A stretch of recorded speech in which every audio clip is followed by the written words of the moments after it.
Hi everyone, I hope you can hear and see me well. So my name is Val, and today we're going to do our first webinar on the new engine. Keep in mind that the new engine, it's fresh. We just launched it. It's about 2-3 weeks old. So we know we're still missing a lot, and there are a lot of features that are coming up, some new, some things that we still need to migrate from the old engine into the new. But today the idea is that we are going to start a project from scratch. It's going to be completely empty in the beginning, and we are going to set up basically a simple Hauzd app all the way to the link, really. And the things that we are not going to cover is we're not going to cover UI. We are going to use standard UI, which we provide, and we are not going to cover modeling part. The modeling part, we already had some webinars on modeling, and we might, of course, we're going to do more on that. The other thing I wanted to mention was, remember that we do have a help desk that has a growing number of tutorials and videos. Of course, we have support chat, where our support team, Samuel, is always there to help you out. And of course, remember that we do have admin panel where you get to create and control your projects. So let us begin. Again, this is a completely new project that I created in admin. Let me share my screen.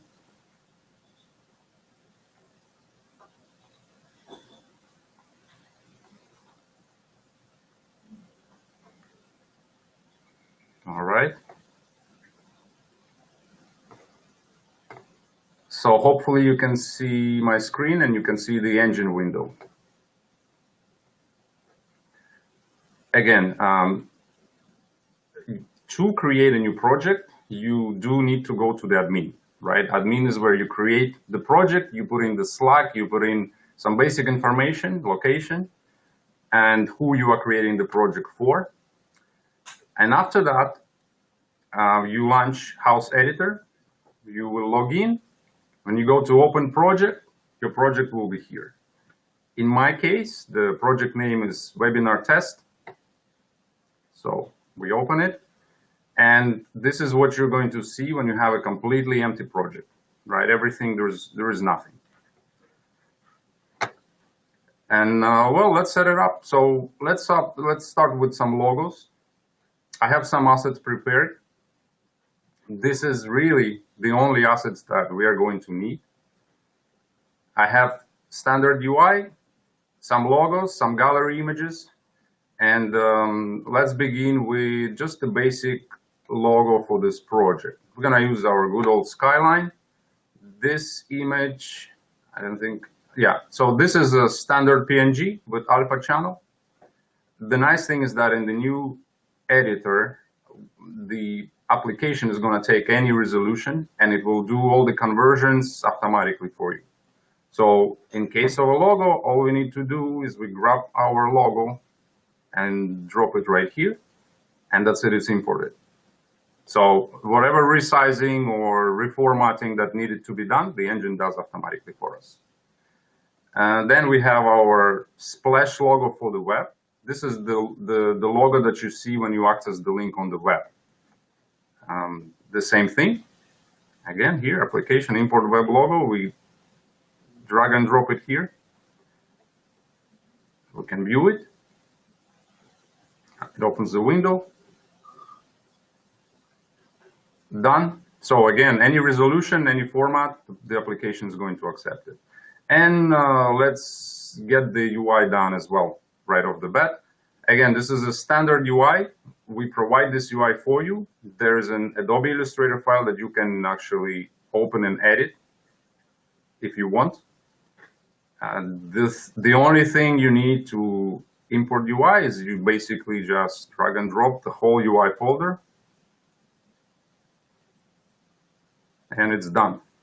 So now we have the logos imported, UI is imported, and we can start setting up, the other content of the application. So let's start with scenes. For this simple project, we are going to use two scenes. We're going to have the exterior scene. It's going to be a tower. So we're going to have exterior scene of the building, and we are going to have an apartment scene for an apartment. And that's really all that we're going to set up for this webinar, just a building with an apartment. So the thing that we need to do to set up scene is we need to first create a scene blueprint.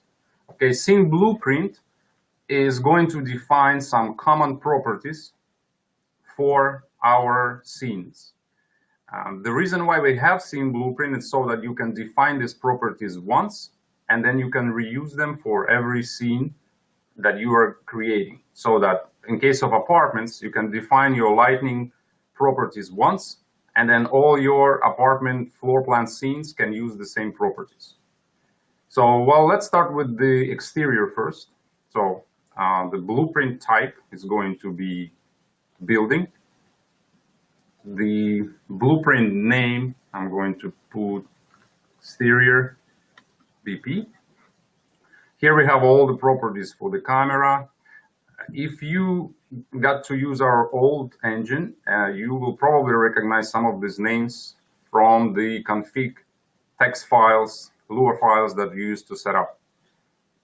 There's ambient occlusion, there is lighting properties for the 3 suns, and there's lighting properties for the lights. So we just click OK. Here's our blueprint created. We can go back and edit the properties if we want. Now that we have the blueprint, we're going to create the actual exterior scene. I'm going to name it exterior. It's a building, and we select the blueprint type. Click OK. Done. Well, now that we have the scene set up, we can actually import it. Again, I have my assets prepared. It's the same old skyline exterior scene, and we are going to drag and drop the FBX.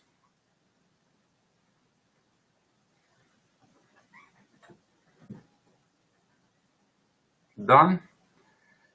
We can view it, of course.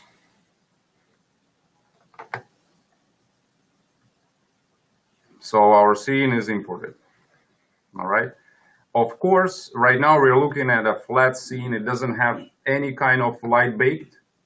We are not going to bake light right now, but it's to bake light, all you need to do is just click this button. Click this button, the light is going to get baked, and then you go back to viewing it. You will see everything properly lit up. Now let's do the same thing for the apartment. So for the apartment, we are going to need a floor scene blueprint. We are going to name it interior BP. Same thing, the properties are very similar. There are camera properties, lighting properties. We say import 2D and import 3D, which means we are going to have a 2D scene and 3D scene. Click OK. Now our blueprint is ready. Let's set up the floor plan scene. So again, add scene, floor. We're going to give it a name, interior. We select the blueprint. Okay. So here is our floor scene, and the same thing. We have interior FBX file prepared, and we are going to import it. So we're actually going to use the same file for both 2D and 3D.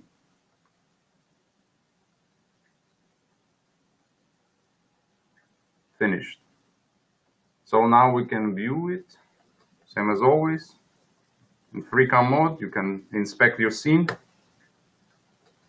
Same thing for the 3D.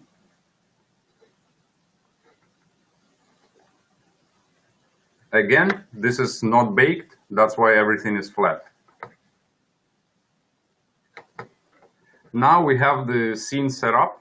We can start working on the actual structure of our project. All right.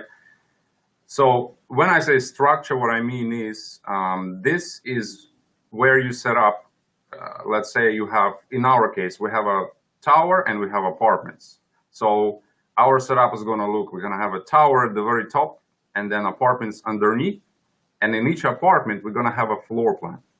If you had apartment with 2 floors, you would have an apartment, and under it, you would have 2 floor plans, right? And then if we were making a master plan project with houses, we would have a master plan at the top, then we would have houses under it, and then each house might have several floors inside. This kind of hierarchy setup is all done using not blueprints and not hierarchy. In our case, we have the tower, we have apartment, and we have floors for the apartment that we need to set up. So let's start by creating a blueprint for our tower. So I'm gonna give it a name, exterior BP. We do need to have at least one option for every blueprint with some name, which is going to use A. So here is where we select the scene. The scene that we have created previously appears here. We select it, exterior. And for now, that's all that I'm going to set up. Just going to click OK. So we have the blueprint for the building set up. And let's set up again, this is a blueprint, and it's exactly the same idea as with the scene blueprints. You define blueprints once, and then you can reuse them when you're actually setting up your hierarchy. So in case of a building, there's going to be only one building, of course. But in case of apartments, I can set up one blueprint that represents a certain apartment model type, and then I can use it many times when I'm setting up apartments. So all the apartments of that particular type can use the same blueprint. In our case, let's set up the building, and we can, well, let's just name it tower. We select the blueprint that we have created previously, click OK. So this is, as far as our hierarchy is concerned, this is the top node tower that we have. Now, to set up the apartments, we need to set up the apartment blueprint first. So let's do that. We are going to select apartment. We will name it just apartment BP. First blueprint option, just put an A. Notice there's no scene because apartment doesn't really have a scene. It's the floor plans underneath the apartment that are going to have scenes. So we click OK. Apartment is set up. And now let's add this apartment to our tower. So in the hierarchy, we're going to add apartment. We're going to give it a name, apt1A. We will select the blueprint that we created previously, and we click OK. So right now our structure is tower, and then under the tower we have the apartment. Let's create another apartment, and we're going to use exactly the same blueprint. So we're creating second apartment, and we're using the same blueprint as before. Done. Now let's set up the floor plans. Again, we're going to need a blueprint, floor, just gonna name it floor BP. And first option name, just put A, and then we select the scene. This is the scene that we created before for our floor plan. Click OK. So now we have the blueprint for the floor plan ready. And now to actually have floors inside our apartment, we are going to add them in the hierarchy. So we have node type floor, node name. We can say apt1A floor. And the blueprint is apt floor BP. And we say OK. So now we have the floor attached to the apartment, and let's do the same thing for the second apartment. Let's change this to 2A, the same blueprint, and we say OK. So now I think we have a very basic structure done for our app. This is really all that we need to do, and I think it is safe to attempt to run this. So let's just launch this. Again, this is, we're seeing the standard UI. This is the logos that we imported. Here's where the disclaimer text would appear. And here's the button, I agree button. The reason why they're empty right now is because you need to actually set up the texts for all the parts of the app. And I'm going to show you that in a little bit. All of these texts are now in the admin. So I enter. Here is my exterior. Same as always. Can zoom in. And I did set up a couple of apartments. So in theory, they are selectable. You can see that we're actually selecting them. I know they're not highlighted, and we're going to fix that in a moment. But I think the basic structure of the app is working. So let's see if we can go inside. Yes, we can. Dimensions. And we can go to 3D as well.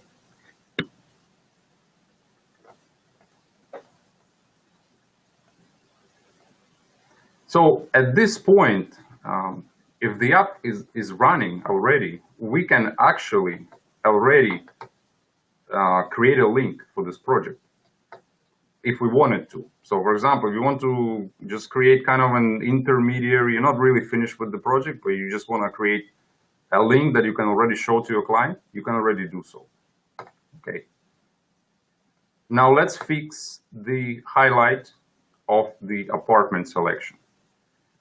The highlight is set up with color modes. Again, you might remember this from the old engine config. So color mode controls the modulation of colors in your scene when things get selected. So I'm going to create a color mode. I'll just call it color mode. And in select controls what happens when you're selecting. I'm going to add one item. Here we have the properties. Remember, in your scene, you can have part underscore name, part 2 underscore name, part 3 underscore name, and each one can have a separate color mode applied to it. If you want to find out more about this, I'm sure there's a tutorial on Help Desk that talks about scene setup more specifically. So for now, in our test scene, we just have part underscore 1A, up to 1A, and part underscore 2A for our apartments. And so in theory, this should just work. This is the actual modulation of the color, because we have white color selected, and this is the intensity. So we'll leave it, well, let's make it a little bit brighter just in case, 5. I will click OK.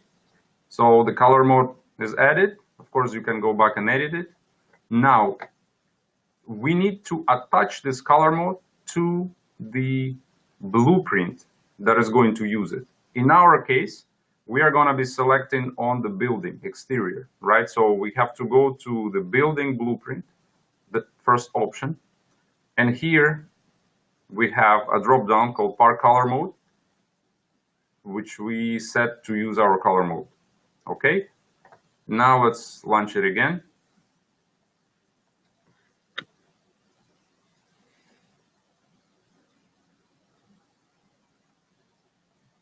All right, now let's.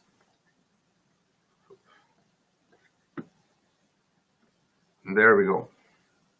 So now you can see the color modulation is working for our apartments. So of course, we in this example, we're just setting up 2 apartments, this and this one. You can set up the whole building, of course. And so that's, we're done with the color modulation. You can tweak it, of course. I won't go into too many details, but it's done. Also, notice that the standard UI that we have imported, it's supposed to just work with whatever configuration changes that we're making here. The standard UI will just work, and the appropriate buttons are going to appear when they're needed. So now let's set up some gallery images. Right, we have a couple of assets here prepared, a couple of JPEGs, and let's add them to our exterior, building exterior. So the way we set up galleries is we have gallery images. Images are grouped into gallery groups, and then galleries are set up from groups. So let's add our images, image 1. Now here there's a check mark called as prime. What it controls is whether this particular image is going to appear on the splash screen of the application. If there's some image that you don't want to appear when you launch the app, you can just uncheck this checkbox. So here's our image 1. Again, it's drag and drop. I'm just going to drop our image here. The nice thing in the new editor is that any kind of resolution, you can drop any kind of resolution to the software, and it will automatically resize it, and it will create the thumbnails for both standard resolution and for Retina as well. So there is no more manual resizing of the images for the gallery. Now let's create our second image, image 2. Again, drag and drop. Now we're going to group these images. So we're gonna create a group, gallery group, group 1, and we're gonna add the images. So it's gonna be image 1, image 2. Okay. And now we can create the gallery.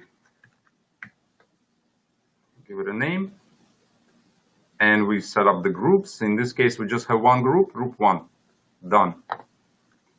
So now the only last thing remaining is that, again, just as with the color mode, we need to set the blueprint of our tower to use this gallery for the thumbnails.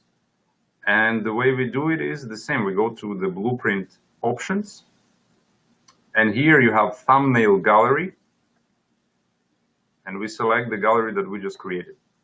Click OK. And we're ready to launch.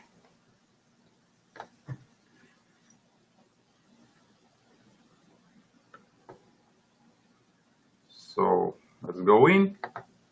Now again, the standard UI knows that now we have a gallery set up in this exterior scene. So we have a button that has appeared. It's our toggle for the gallery. We go in. Well, everything works the same way. You can go to the gallery, select the images. All right. So now we have the gallery set up. Now, one comment I'm going to make is all of the labels that you see here, gal1, for example, and then when we actually go to the images, image 2, image 1, all of these labels, right now by default, it's just using the names that we have used in the configuration to set this up. But as soon as we save this project, right now we are doing our changes locally, just on my machine. As soon as we save this project, it's going to get saved to the cloud, and all of these labels are going to appear and be controllable directly from admin and in real time. So you will be able to modify all of the labels that you see on screen, all of these button labels. You'll be able to modify those directly from the admin in real time, and you do not need to even open the project to modify them. So well, let's see what we can do next. Let's set up, I guess, the specification section. So again, very similar. We have specification sections and we have specifications. So the specifications are made up from specification sections. So we create a section Section is basically kind of like a block of text with a title. Again, the actual text and the title is all going to be in the admin. And we create this specification. We add our section to it. Okay. Now, again, we're going to go to the blueprint of the building. And in the specification, we will select the specification we just created, spec 1. Okay. And let's launch it. Again, we don't expect to see any text in the specification. That will be set up in the admin. But here's our specification button. So we can go to our spec, and here will be the text that we will set up in the admin. Again, you see that UI responds to whatever configuration changes that I make. If I add something, the buttons will start appearing. Well, what else? Let's add the price list. Price list, it's just lists, so we give it some name, list 1. Node additions, so here we select where the hierarchy is going to be searched to aggregate the units that you're going to see in the price list. We're going to select the building. We're going to go 8 items deep inside the building to aggregate units. And we are going to need some columns. So let's say we can have column 1. We are going to have a label. Column 2, we are going to have, let's use area and square meters. Column 3, we are going to have bedrooms. Well, it's enough for now. So now, the one thing that we did forget, in order for this price list to work, we do need these properties, right? Our apartments, they need to have a property called label. They need to have a property called area in square meters, and a property called bedrooms. We have not set those up, and we should do that right now. Again, the actual values for number of bedrooms, area, and the label, this is all going to be in admin. All that you do in the editors, you set up what kind of properties an apartment is going to have. So we created our list, but now let's go to the apartments. In the apartment blueprint, in our option, we are going to add the area in square meters, and we are going to add bedrooms, number of bedrooms that we use in our price list. We also wanted to show the label in the price list, and the labels we are going to set up not on the blueprint, but on the actual apartment nodes. The reason why is because things like number of bedrooms and the square area and square meters, these things do not really change for the apartment type, right? So that's why we can set them up in the blueprint. But a label will, because you will have the same apartment type with a different label. Apartment 1A, apartment 2A, etc. So that's why in the apartment node, in the hierarchy, we are going to add the label. Okay, I'll do the same thing for apartment 2A. Okay, now, well, let's try to launch it and see what we get.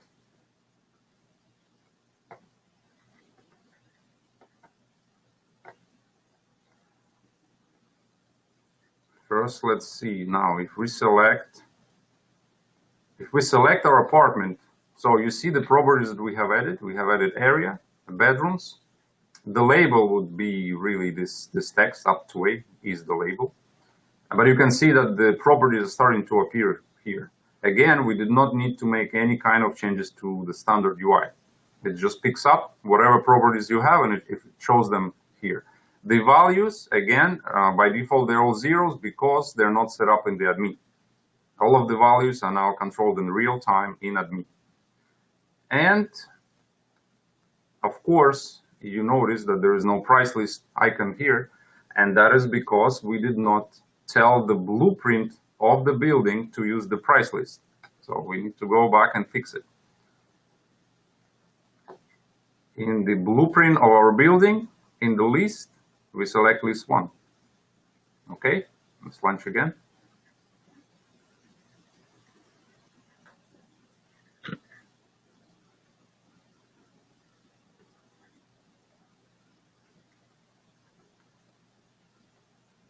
And we have our list 1 appearing right here. So we can go in there, and you are actually going to see 5 items. Again, the values are 0 because they're not set up in the admin. And you might be wondering, why do we see 5 items? Well, it's because our price list right now has aggregated. If we look at our hierarchy, we set our price list to aggregate everything starting with tower. So we see 5 items here because we have included tower, apartment 1A, apartment 1A floor, apartment 2A, and apartment 2A floor. And those are the 5 items.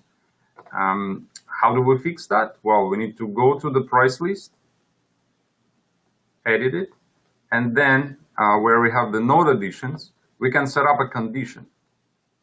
So in our case, we're just gonna set up a condition, properties must equal, and we're gonna set category, and it must be apartment. So now only the nodes that are actually apartments are going to appear in this price list. Let's test.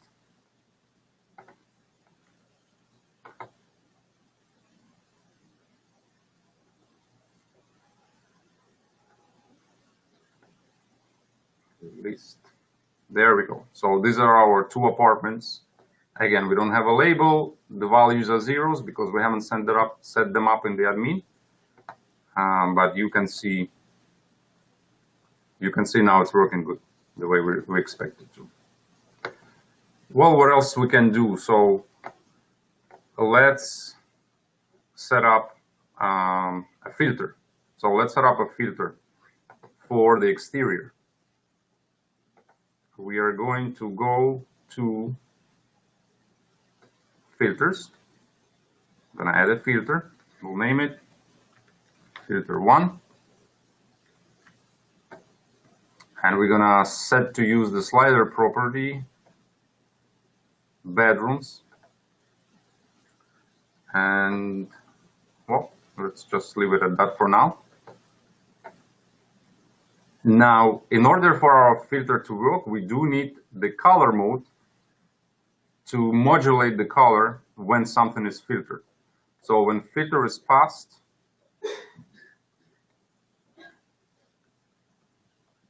we're going to color it green. Filter fail, and we're going to color it red.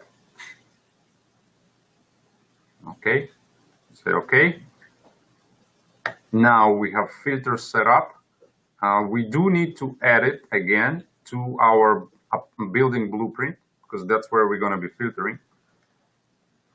So here we have filters, add 1 filter, which is our filter 1.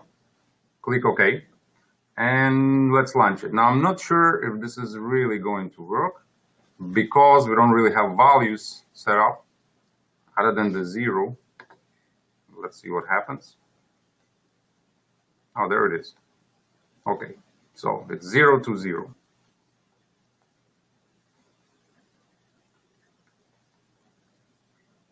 And you can see that our 2 apartments that do have a bedroom with value 0 set up are highlighted in green. And the rest of the units that it has detected that the scene has, which we haven't set up in the configuration, they're colored as the filter fail, red color. Again, the UI has automatically inserted everything we need as far as the like the UI elements go for the filter. Well, I think more or less this kind of constitutes an application, right? More or less with, these are all the main elements that we usually set up in the application. At this point, all that you need to do to have a link is you first save. I'm not going to do it right now because it's going to take some time for to upload this to the cloud. But you save all the configuration changes. You save, all of the assets. And as soon as you're done that, you can just go File, Package. It's going to warn me that I have unsaved changes. Of course, if you would have saved, you would not see this warning. So you package, and our servers are going to be in charge of all the building, all the compression and everything. And it will take approximately maybe 1 to 2 hours before you receive your link with the app. And that's it. We're done. So the thing that I did want to cover that I couldn't in this sample is the lightning in the new editor. We have improved it. And so I'm going to open a sample project. The sample project, by the way, you all have access to. So as soon as you have your user and you log in into the editor, you can always open a sample project and read in read-only mode. So we open our sample project, and I want to see the building scene.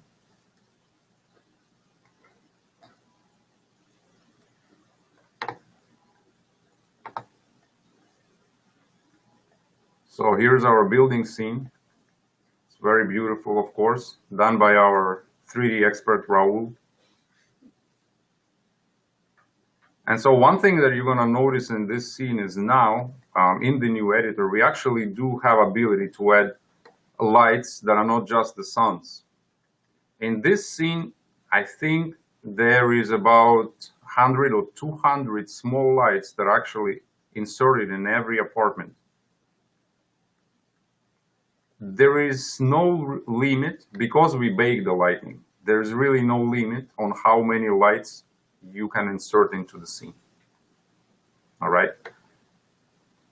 Of course, it will increase the baking times, but not really, not as much as you would expect. It's not linear.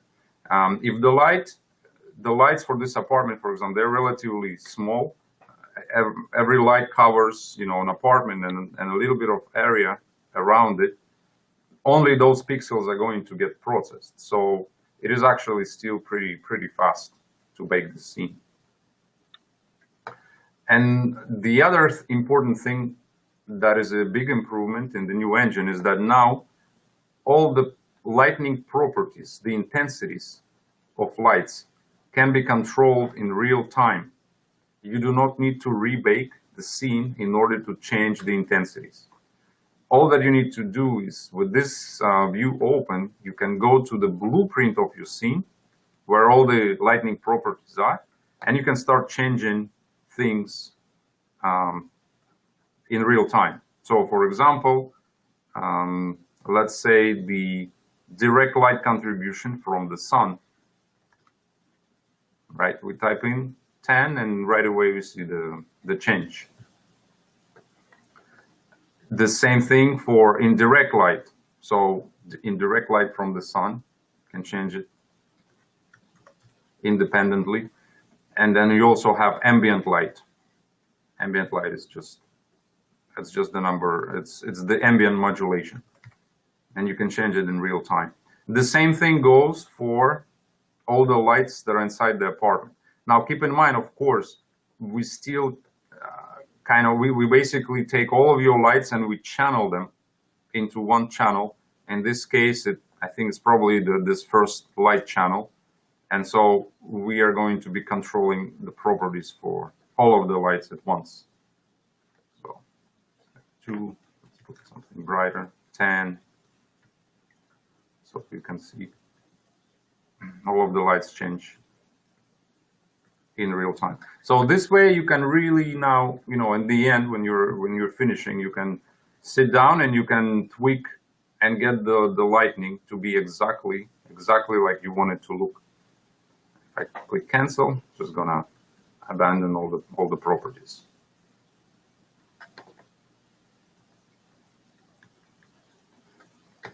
All right, so that's what I wanted to mention about the Lightning. And again, there are tutorials, and I think there are other videos that go a little bit more in details as far as the Lightning goes and the new engine. And I think for now, that's all. We are yet to activate surroundings. And it's going to be a very similar process. You will set up your surrounding map scenes and attach them to your project. Very similar manner. Everything is going to be simple and driven by the UI. And I think that's really the only thing that is missing right now that is not yet active. We estimate that we're going to activate it in about 2-3 weeks. We'll have the map running, and at that point, I think that you will find that I think you can completely set up the app with all of the features in the new engine without any restrictions. If you're watching a recorded version of this video, then of course by then the map is probably set up. And I think that, well, this is all that I wanted to talk about in this webinar. Again, I remind you about Help Desk, where we have a lot of tutorials on various topics, especially the modeling part. I think with the new UI, you will find, with the new editor, you will find that most of your time is going to be spent actually modeling the 3D scenes, the setup. Of course, it will take a little bit to set things up, but it's going to be a lot less than it used to be with the configuration text files that we used to have. And so right now, I would like to invite you guys to ask questions.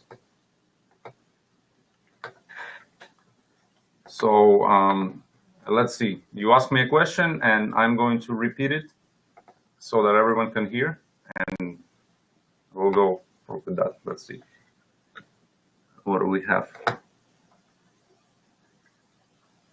Is it possible to check briefly how the admin real-time props work? Yes, it's possible. So let's see if I can run the sample project. I'm probably missing some assets, so it's going to take some time. Remember that the new editor is completely cloud-based, right? So when you work, as I was working and setting up my project locally, the changes are of course local, but as soon as you click save, you're actually saving all your changes to the cloud. And then anyone on your team can open the project on another machine, and they can view all of the assets with all of the baked saved on their machine. You don't need to copy anything manually. You can, all the way to basically launching the app. So if you launch the app on another machine, it goes through all of the assets that are saved, determines what it has to download, downloads everything, and launches. So I think I was just missing one scene to run the. So, well, for example, right? Let's see. So this is our sample project. Now I'm going to go to the admin in my browser. I will show it to you in a second. I'm going to go to the sample project.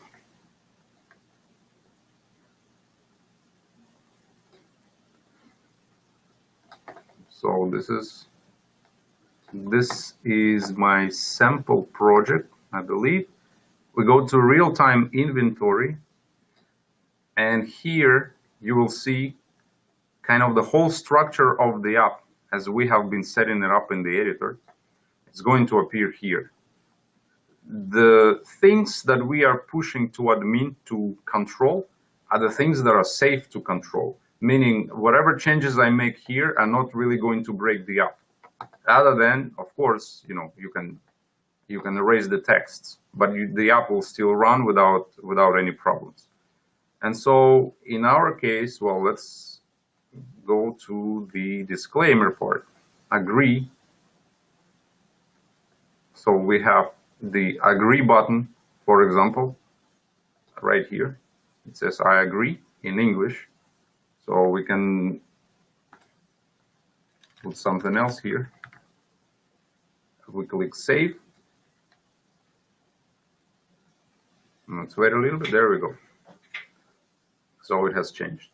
And so any kind of text that we have in the app, all of that, I think it used to be like this. I'll keep it. All of that can be changed here in admin. So here's our actual disclaimer text that you see, computer generated, blah, blah, blah. The same thing goes, well, for everything really. Like if we go to gallery images, here's all the images that we have set up in the editor. Well, I think these ones are missing the label, but basically here's where you would set up the label for all the images. And of course you set things up per language, right? So you set up which language and you set the name. And then whatever the language is selected is what you're going to see in the app, okay? Let's see what else. The module would work OpenStreetMap and every, okay. So the question is about OpenStreetMap and how it will work. We use OpenStreetMap to generate 3D models of the maps, okay? So the way it will work here is similar as you setting up the scenes for floor plans and for buildings. You're going to set up scenes for the map. The only really controls that you will need to use will be the latitude and longitude of the position of the project, which you will enter. As soon as, and then of course also the bounds, right? How far around that location we are going to import. Let's say 3 by 3 kilometers or more. That's the only information that you really need to set up. Beyond that, you will click, there's going to be some, download and import button. As soon as you click that, it's going to grab the area necessary from OpenStreetMap. It will grab the elevation area from other servers that we use, and it will create the 3D map for you. And you will also, of course, have the same, you can tweak the lighting on it. You will still be able to insert some custom-made FBX. So if you want to do a little bit more details of the surrounding buildings, you'll be able to do that. Same as in the old engine. But that's more or less, that's how the map setup is going to work. So the languages. So the languages, in the user interface, in edit settings, you will select what languages your user interface is going to support. Our default user interface right now is made to support English and Spanish. We will probably include more languages in the default UI, definitely. You will just basically set up them here, whatever, English, Spanish, okay. You will launch the application, and the UI will make the language selection appear where you select the language. So let's see about the link. Can you talk a little about the link to the client? Okay, I am guessing this refers to the final presentation, right? So the way, after I have clicked file package here, right, and our servers are going to get to work, they will process, compress, and they will prepare the final, the final presentation. And that comes as a link to you and to your clients. Again, this is a public link. Of course, you can decide to keep it private. Usually it's the real estate client that decides what they want to do with the link. Some want to use it only in the showroom. Some want to publicly put it in social media and promote their project that way. That is something that real estate developer decides. There's we don't have any limits on how many people can use the app, from where, on what devices. The link works on every single platform. So the very same link is going to work on web, iOS, Android, on Windows app, and eventually we're going to launch Mac as well. And well, the link, if you haven't seen any links, you can go to hauzd.com to have some see some projects, but usually the link looks something like this. It's just in case of the Skyline project, for example, it's highline.hauzd.com. So you access it in the browser, again, any platform. On Windows, you would see an invitation to download offline application that you would use for touch screens. So if you have big touch screens that you want to use in the showroom, you would download the Windows app. And then as soon as you open this link, it would actually launch this project in the app, in the Windows app. Same goes for mobile platforms. Well, but right now, since we didn't click to open the app, we are launching it in the web browser. So right now, it's actually streaming all the assets from the server, and our application is running directly in the web browser. When it's running in this mode, we're not actually doing the rendering on our servers. The rendering is being done on the computer.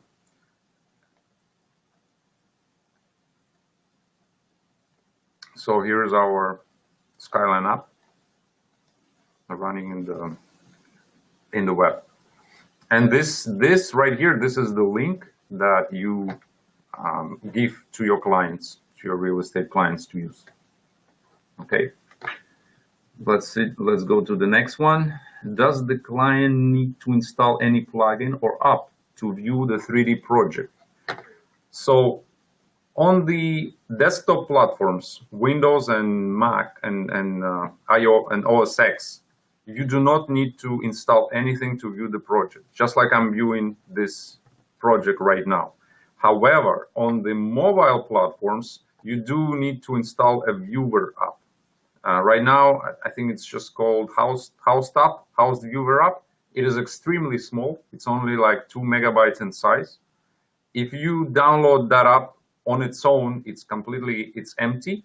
We do intend to put some kind of a sample project. If you're not coming with a link, you would see a sample project. But if you are coming with a link, what's going to happen on the mobile platform is, as soon as I put this in the browser, I'm going to have I'll see a splash screen, and it will invite me to open the project in the app.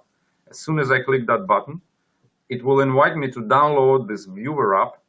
As soon as I launch that app, after it's downloaded, it will automatically go directly to downloading this particular project that I'm coming from. And you will not see in that app any other project except for the link that you're coming from.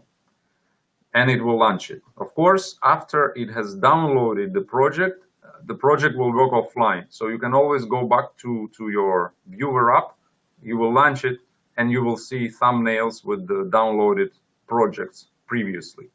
But again, you need link in order to see the project in your viewer app. You will not see any other projects in the app unless you came with a link. All right, and that's how the reason. I mean, it would be nice, of course, to run this in the browsers on mobile, but it's just too weak. Like, we need to use every little bit of processing power on mobile platforms in order to run, all the 3D graphics and run it at 60 frames per second.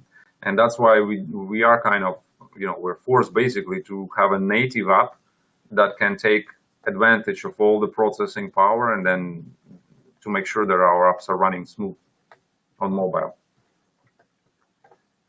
So let's go to the next one. Is there a plan to run this on the browser? Well, you can see it is running on the browser. What requirements do my end client needs to run the app? So the requirements for us are for our software is very, very light, actually. Any kind of Intel CPU, more or less recent, even with those built-in graphics cards that they have, Intel HD, whatever, will handle the app. I think that maybe like the very lowest would be something like Intel HD 4000. It will still run, it will just be a little bit choppy. If you have something newer than that, Intel, the ones that are right now, I think it's Intel 600 something, Intel 620 and so on. Intel 620 will already run the app very smooth.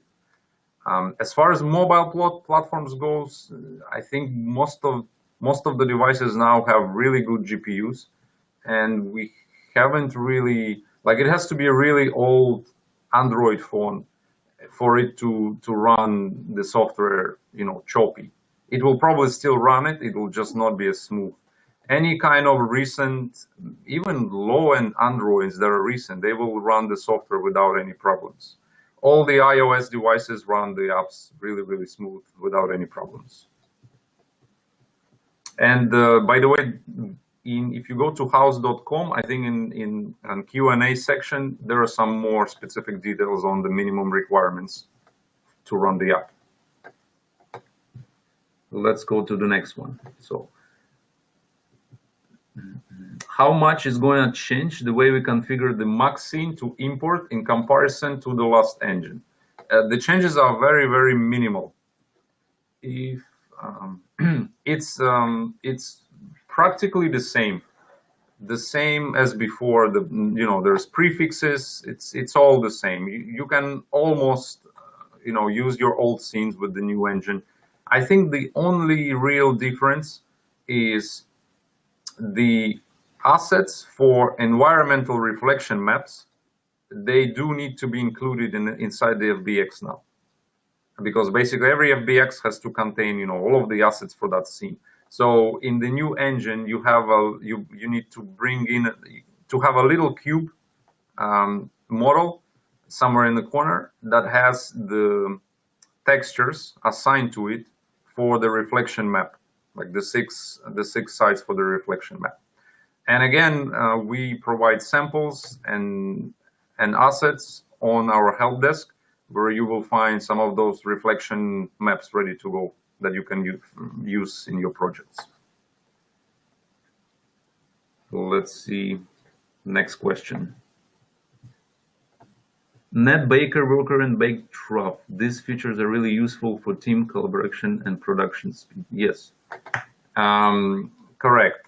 So for the new studios, when you are baking the scenes, right? So when I click this button, it's going to start baking the light for the scene. Doing it with one computer can take a little bit of time. I think it's still significantly faster than doing, standard V-Ray renders, but depending on scene complexity, it might take some time. So what we do have is we have ability to run a net baker. So it's basically like node rendering, a term that some of you might be familiar with. If you go into Tools, Start Bake Worker. So if you do this on another computer that is on your local network, and then on your artist machine, someone starts baking, the other computer will start helping. And there's really no limits on how many computers you can have. So if you have, 4 or 5 towers with the net baker running, your speed to bake will be much, much faster. All right, let's see, what else do we have? A lot of clients are selling internationally to Chinese market. Mandarin would be good language to add next. Yes, so definitely we are going to have, we already tested with Korean characters without any problems. So we do use UTF-8 standard for all the text, and our font system supports, really, there's no limit on what fonts we can support. We can support any font. Right now, the default UI does not have Chinese version, Mandarin version, but definitely we're gonna add it.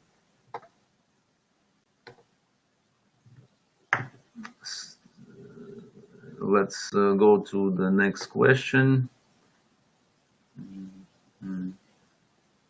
If I want to create a reflection map, what do I need? So the reflection maps, let's see if I can show you an example. It's a very standard reflection maps that a lot of the game engines use. So just go to, it's basically, it looks something like this, right? And I think in our assets on help desk, we have a file, a 3D Max file that actually has a camera set up. It's basically 6 cameras that are pointing along the axis, X positive, X negative, Y positive, Y negative, Z positive, Z negative, and that will produce this kind of map for you if you're like rendering some kind of a scene. But again, we do have some environmental maps that you can just use. Some for interior scenes, some for the exterior scenes.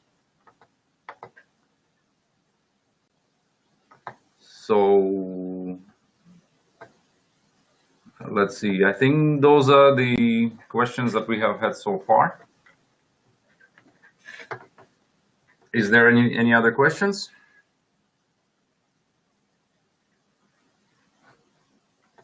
I think that's it. Well, I think, again, you can always talk to our support if you have any further questions. Again, thank you very much for your time and for joining us. We are always, working hard to have more and more features. The one feature that I would like to announce that is going to be rolled out in about two to 3 weeks is going to be AR support. So we're gonna first roll it out on iOS only, and then we'll add Android. So what will actually happen is inside the app, you're gonna have a button that will activate AR mode. And these scenes that you are seeing, they will be actually projected basically on top of flat surfaces in front of you. So if you have a desk in front of you, you would see this building sitting on top of it, and you will still be able to do all of the things that you do in the app with that model. So you'll still select the apartments, apply filters, go inside, etc., except in AR. And it's actually pretty cool. I think the clients will like it. And again, thank you very much for joining us. So any questions, let the support know. You can email us. And well, I hope everyone has a great day. Thank you very much, guys. Bye-bye.